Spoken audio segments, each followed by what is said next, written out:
Hi, I'm wearing my proud to be an American hat, and I'm sure you guys have heard that, or if you haven't, um, what the mainstream media is saying is that 47 hostages are been captured. Who are these hostages?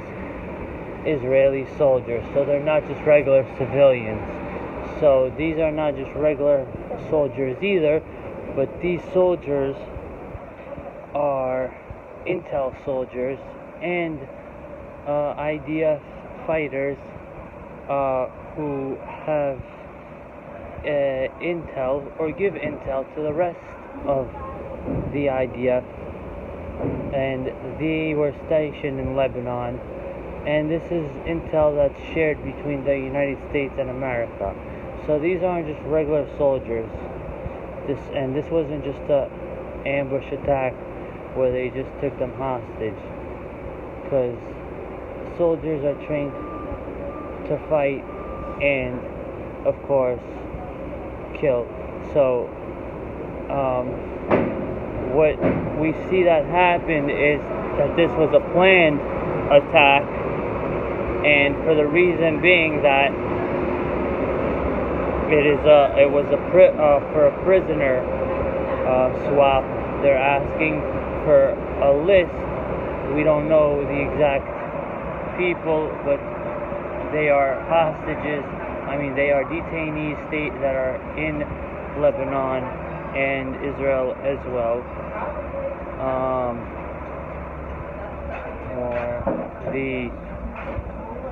For the past 2006, they have been detained.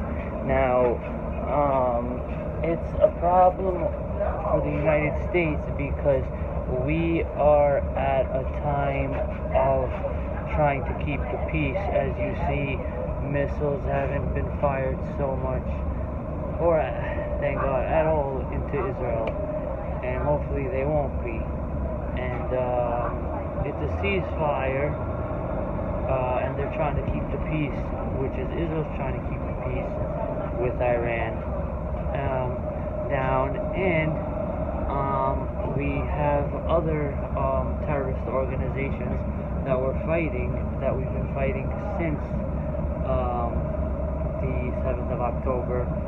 It started with, of course, Gaza and Hamas, and we're still there, not on the level that we were at before, because we completely had taken out about maybe 90%, but there is still that 10-20% that are rebuilding, and they are still digging up more tunnels after the massive amount that we blew up.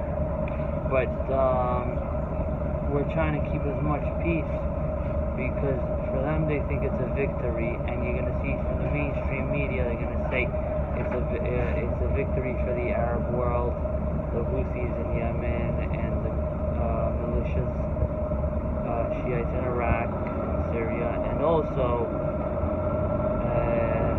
for Hezbollah. But this is not just a simple. This is they're asking, because as time goes on, this happened on the 1st of August. This capture is what they are saying in the media, right? And the list that they're asking for are detainees that are high value detainees to them, since the soldiers that are captured are high valued intel soldiers, and they're not going to give up that easy. And from what I see is that what America side by side could have done, because they're asking for a list of returns from that are detainees that are in the United States. So it's a problem for Washington and for people that are serving sentences, and we don't know who yet, but as big as life sentences, and of course after the death penalty has been imposed in Israel, or is currently being imposed, it could be that it is being also a problem for Israel as well. So now we are seeing that as the days go on, Washington and Israel is being more and more